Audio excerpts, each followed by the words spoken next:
ഉത്തരേന്ത്യ ശൈത്യത്തിന്റെ പിടിയിൽ അമരുമ്പോൾ തെക്കേ അറ്റത്തെ കേരളം ചുട്ടുപൊള്ളുന്നു. കേന്ദ്ര കാലാവസ്ഥാ വകുപ്പിന്റെ കണക്കുപ്രകാരം കണ്ണൂർ വിമാനത്താവളത്തിലാണ് ഏതാനും ദിവസമായി രാജ്യത്തെ ഏറ്റവും ഉയർന്ന താപനില അനുഭവപ്പെടുന്നത്. കോട്ടയം തൊട്ടു പിന്നിലുണ്ട്. 27-ന് കണ്ണൂരിൽ 37.2-ഉം കോട്ടയത്ത് 37 ഡിഗ്രി സെൽഷ്യസുമായിരുന്നു ചൂട്. കോട്ടയത്തേത് പതിവിലും 3.6 ഡിഗ്രി കൂടുതലാണ്. 26-ന് കണ്ണൂരിൽ രേഖപ്പെടുത്തിയ 38.2 ഡിഗ്രി സെൽഷ്യസിനാണ് ഈ വർഷത്തെ ഇതുവരെയുള്ള ഉയർന്ന താപനില.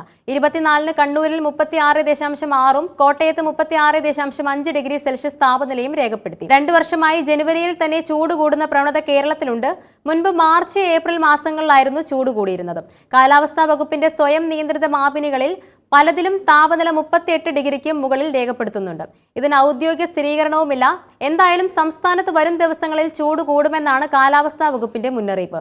ബുധനാഴ്ച സംസ്ഥാനത്ത് ഒറ്റപ്പെട്ട ഇടങ്ങളിൽ സാധാരണയേക്കാൾ 2 മുതൽ 3 ഡിഗ്രി സെൽഷ്യസ് വരെ താപനില ഉയർന്നേൽക്കും. ഇതും ഈർപ്പവും കാരണം അസ്വസ്ഥതയുള്ള കാലാവസ്ഥയ്ക്ക് സാധ്യതയുണ്ടെന്നാണ് മുന്നറിയിപ്പ്. മുൻ വർഷങ്ങളെ അപേക്ഷിച്ച് 2025-ൽ കേരളത്തിൽ ചൂട് കൂടുമെന്നാണ് മുന്നറിയിപ്പ്.